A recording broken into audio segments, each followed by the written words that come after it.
So my bed frame and my mattress is left into my Honda Accord. So I had to get crafty. So thanks to my best friend Alicia, she let me use her trailer cushions from her couches in her trailer to put in the back of this Kia Soul where the seats go down. And this foam is nice and thick. So this is going to work perfect. Don't need to build a frame or anything like that. You can, but it's not necessary. As this is just a temporary bed for the next week, this will be sufficient enough. Love the room. This is great. Got my minus 20 degree sleeping bag in there. Liner, clothes. Got my bin in front there that you see in the passenger seat. Full of winter gear. We're set. I'm not even gonna lie to y'all, like, rent out here is so high right now. They got couples living together and they still single, like, for I want to know who comes up with these rent prices, for real. Like, I'm looking for a new apartment. I just signed, actually, too. And my rent is right under $3,000, and it's a one-bedroom. Maybe like, oh, why you spend so much for that? I like to be in a nice, secure location and like to have nice amenities. But what signifies or dignifies what causes a one-bedroom to be $3,000 in Atlanta? In Atlanta, Georgia. I'm not in my apartment right now, though. But in Atlanta, Georgia, what signifies $3,000? What's the reason for that? Like, we're not in New York. We're not in D.C. We're in Atlanta, Georgia, the South. Why is the apartments a one-bedroom almost $3,000? And I'm not even getting the big body one-bedroom. I'm getting like a mid-sized 800-something square feet one-bedroom. Like... So if what this person said is true, this is getting absolutely insane. I think it's going to push a lot of people into homelessness, because how are people affording $3,000 in rent for a one bedroom? As you guys know, most landlords require you to make 3 times what you pay in rent. So that would mean you have to make over $100,000 a year just to afford this one bedroom. I mean, this is absolutely absurd. How many people are making over $100,000 in Atlanta, Georgia? We're not talking about New York City or San Francisco here. We're talking about a city in the South where most people are making on average $50,000, if not less. Creator on here talking about people need to stop moving and bouncing around. That's why the rent high. Just renew your lease, like all this other stuff. But let me give you the perspective of a mover, right? I've had 5 apartments in the last 5 years. Let me tell you why. In one of my apartments, my lease was up. They sent me a renewal offer. They said your rent's going up $150. I said, why? Nothing has changed in this place. If anything, it should go down. Like all the damages I've caused in here and my kid. So, but it's going up. They said, yeah, you know, the market, blah, blah. The market. Okay. Do my research. I pull up the website. There's a unit next door available. Same layout, same floor plan, same style. And there's no new renovations. $200 cheaper than what I'm paying currently. Not the new rent. That would have been $350 cheaper. What I have now, it was $200 cheaper than that. But what's the catch? It's for new tenants, new business. Okay. So I try to call them, try to figure this out. Hey, bro, by the way, can I just move in that one? Because I'm going to just move in there. It's $200 cheaper, same floor plan, same everything. We good, right? No, you actually have to pay a $500 transfer fee just to move units. And then on top of that, you don't get that new price, that new rent. That's only for new tenants. Since you're an existing tenant, it would just be the same rent as your other place. Make it make sense. So then I said, you know what? Screw it. We gone. 60 days, here you go. We out. I checked the apartment website. What do you know? The unit that I'm moving out of is now $200 cheaper for a new tenant. You see how that works? It's not us. It's the apartment complexes. It's the scam that they have going on. But this is the best part. When you pull up a new complex, they will have newer renovations, and they'll give you 2 months free just because you're a new tenant moving in.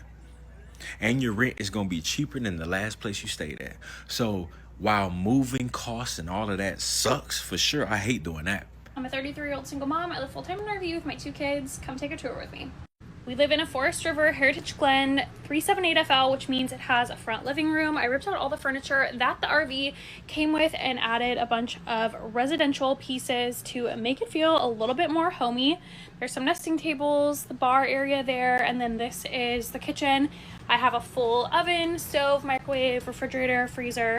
I installed a dishwasher. ice maker. I even removed the dinette that it came with to just make it a little bit more ergonomical. And then down the hall here, we have the bathroom with a full shower and a flushable toilet. And then at the back of the RV, my kids have a loft upstairs. And then this is my bedroom, my laundry room. I have a washer dryer combo in there. This is also my office. I have my computer set up there. As I mentioned, my kids sleep upstairs in this loft. They have 2 residential twin-size beds. If you want to hear more people share their stories about how much they're paying in rent and how they're moving into their cars, please subscribe to this channel. I post new content every day. So I just pulled over real quick so my husband can take her some money. I didn't have any cash on me and he didn't have any cash on him, but I tend to keep a lot of change because whenever I do go to the ATM and I have some cash, I just throw the change in the back of my wallet. So I had, believe it or not, like about 10 bucks in change on me. Most of that was in quarters, thankfully. And then I had an old Ziploc bag in my glove box, so I just poured it all in there and had my husband go take it to her. I never know what to do for people like that because, and of course I am not going to film that because just like I was saying yesterday, we don't need to be. I never knew that. Was she there? Yeah. Oh, she good. was just, well, no, actually she wasn't, but she was coming up as I was coming up. Uh-huh. She was coming across the street. Oh. So she wasn't there, but she was when I came up there. Oh, okay. Good. Good. So, I mean, we shouldn't be filming people in their low points either, which is what I'm trying to say. Everybody deserves dignity and respect. And to put a camera in the face of somebody that's having a hard moment, I think maybe just so that you can show the world that you're a good person or prove to people that you're a good person. I don't know what it is, why people do that. I think that's why it is, you know. We don't need to do that either. But anyway, we are failing each other in this nation. Hot take, and I'm not judging at all because I was literally in this situation a few months ago. But I cannot wrap my head around having to pay $1,000 to live with 3 other people. It honestly bothers me how outrageous rent prices have gotten. Like, people are paying $4,000 for a tiny unit. When I paid $1,000 to live with 3 girls, our place was so tiny, I could barely fit anything in my room. That experience literally forced me to be a minimalist because there was barely space for anything. Like, my walking pad was right next to my bed and there was 0 privacy. I just don't understand how people are graduating college, trying to be independent, moving out on their own, and somehow it cost $1,000 just to share a small apartment with multiple roommates. So if I did not live with 3 other people, I'll be paying $2,000 just for rent alone. And that literally doesn't even include any other bills. That is half of what most people make a month. Like, the math just doesn't make sense. Like, no wonder so many people are living with their parents. It's not because they want to. It's literally because they have to.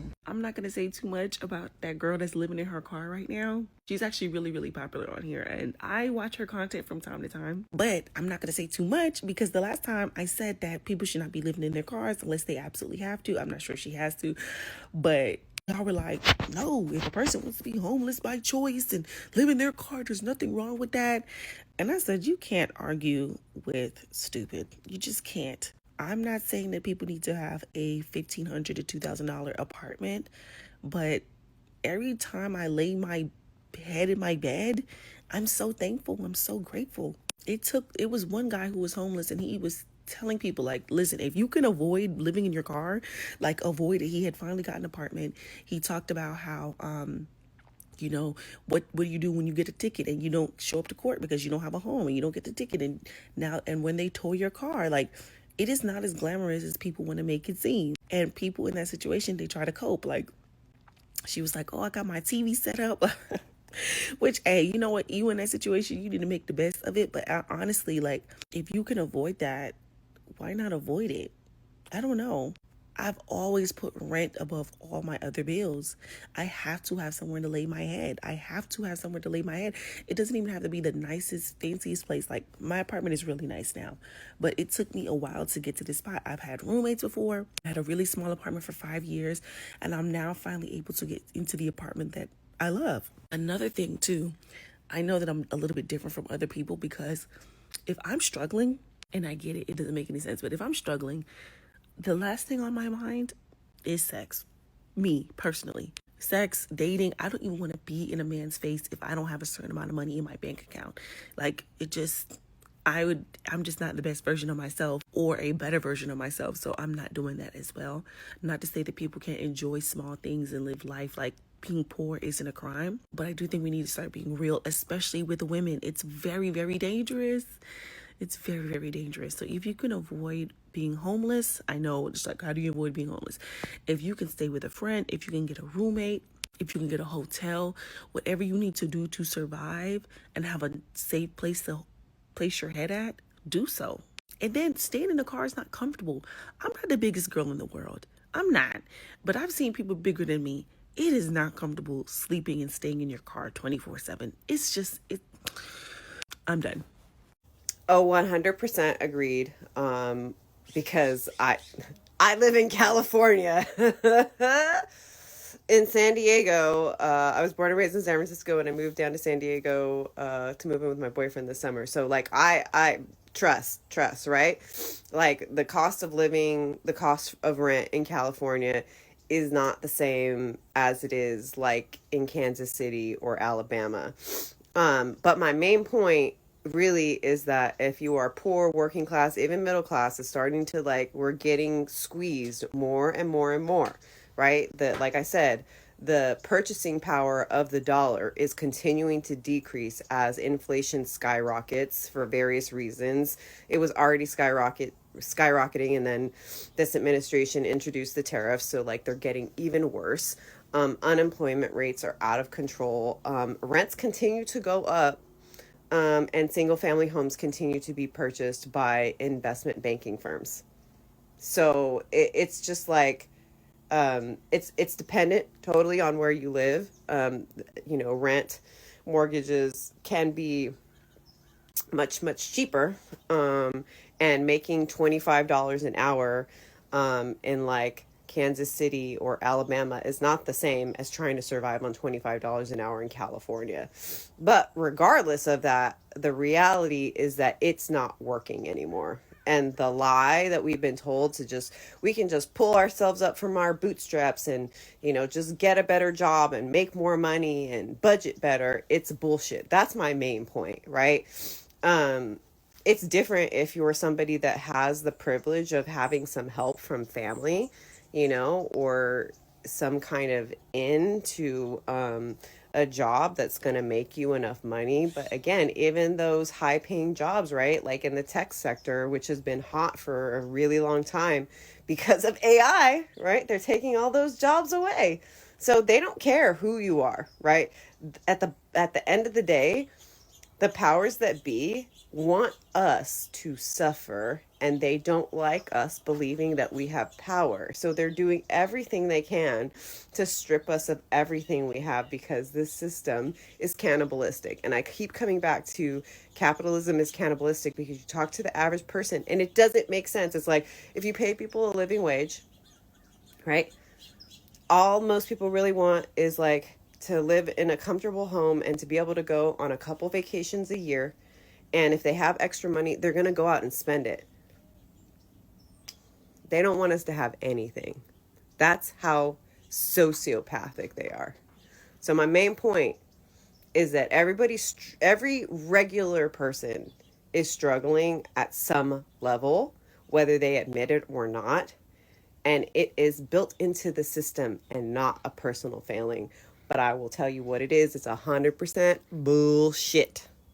Bullshit. All of it. No one has to suffer. And I'm sick of it. And I hope more people get sick of it, because in my opinion, not enough people are angry about it. Younger me would have done anything to live in this gorgeous one-bedroom apartment by myself in a major city. In fact, I think there's a ton of people that would want to trade their lives just to have this. I'm so proud of myself that I was able to work this hard to afford this, but $2,600 a month. And mind you guys, I'm paying under the value. Like typically this apartment would have been $3,000 a month because I do live in the core of like the city where everyone wants to be. I've recently just came to the realization that like I don't care about this stuff. Justifying $32,000 of rent a year just does not make sense to me. I don't want to live in a major city and pay absurd rent. If I wanted to visit, I can. I don't need to live here full time. I'm actually really just like a homebody. I'm an introvert. This life isn't for me anymore. I would prefer to save that money and go traveling. Growing up, I just like really wanted to be in the glitz and the glam. It looked really cool. It's like this life that you aspire to have. But once you have it, it's like, it's really not all that. Take it from a girl who's lived in big cities, LA, Miami, San Francisco. It's not all what it appears to be. Maturing is realizing that being the it girl is really not all that. Self-image is not that important. Learning to really love yourself is the one thing that's gonna set you free. There's nothing more peaceful than coming to the realization that you don't care what people think about you. You don't care that you're not wearing the latest and trendiest thing. It's just you and your core, and if you don't want to keep up, you don't have to. I used to so badly want to fit in, and now I just could not care less. I would rather be left out. And I guess that's growth, it's maturity. Bye. So y'all are not gonna believe the letter that I ripped off of my neighbor's door. So I was walking to my door. She's right, adjacent from me across. I always see her door first because she has a Ring camera and her dog is usually barking. So I look over and I'm like, oh, it looked like more of a flyer on there. So then I was like, oh, maybe I'll have one because my apartments always having events. Look at my door, I don't have one. So I'm like, wait, well, what is that?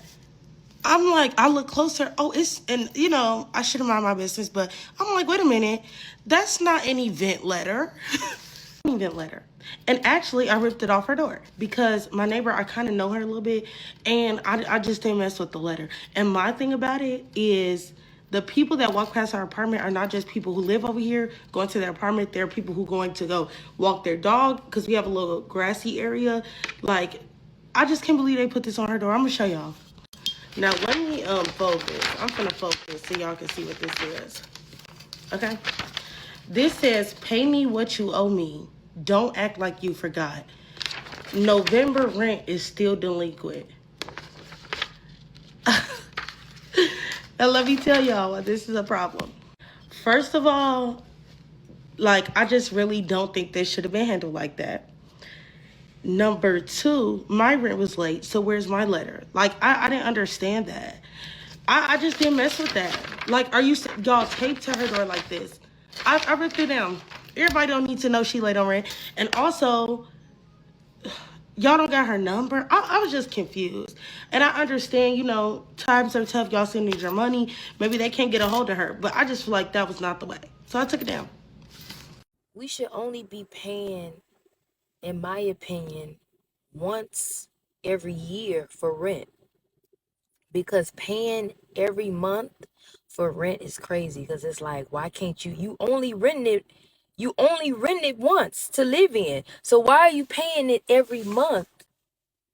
I just don't understand that. We should pay it once a year. It should be that price that we pay every month the whole year, because you're only renting it that one time. Just like the lease. You have to pay every month just to live in it and use the light and the gas, everything. We should only be paying it once a year. This is my opinion, because these prices are ridiculous. Ridiculous. Every month. You want that price every month. Man, it's ridiculous. Hello, my social media family and friends. Just want to talk about today the rent prices. I don't know what's going on in your state, but here in Michigan, it is ridiculous. I'm kind of fearing that even as a middle class person, that I'm not going to be able to afford rent, a decent place to live, because the price gouging is ridiculous. It's 3 times just for the security deposit, the rent. And also these outside people's coming in, these companies is buying up the houses and they are increasing the rents where people can't afford to live in a decent place. I don't know what's going on in your state, but here in Michigan, it's just terrible. And they talking about homelessness. They better beware, because a lot of people is going to be homeless if they can't afford this high ass rent. Comment below and let me know what's going on in your state. Thank you and have a wonderful day.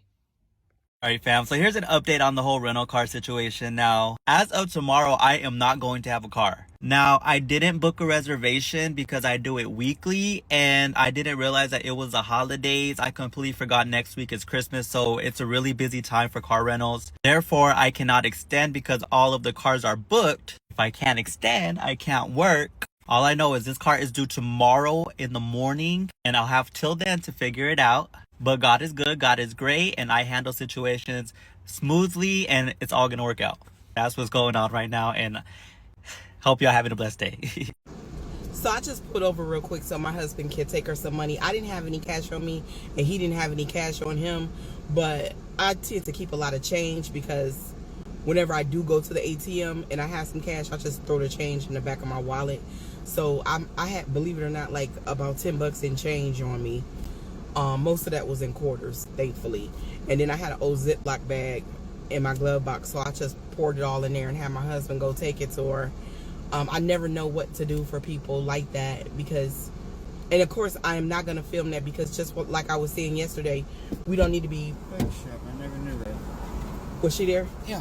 Oh, she good. was just, well, no, actually she wasn't, but she was coming up as I was coming up. Because she was coming across the street. Oh. So she wasn't there, but she was when I came up there. Oh, okay. Good. Good. So, I mean, we shouldn't be filming people in their low points either, which is what I'm trying to say. Everybody deserves dignity and respect. And to put a camera in the face of somebody that's having a hard moment, I think maybe just so that you can show the world that you're a good person or prove to people that you're a good person.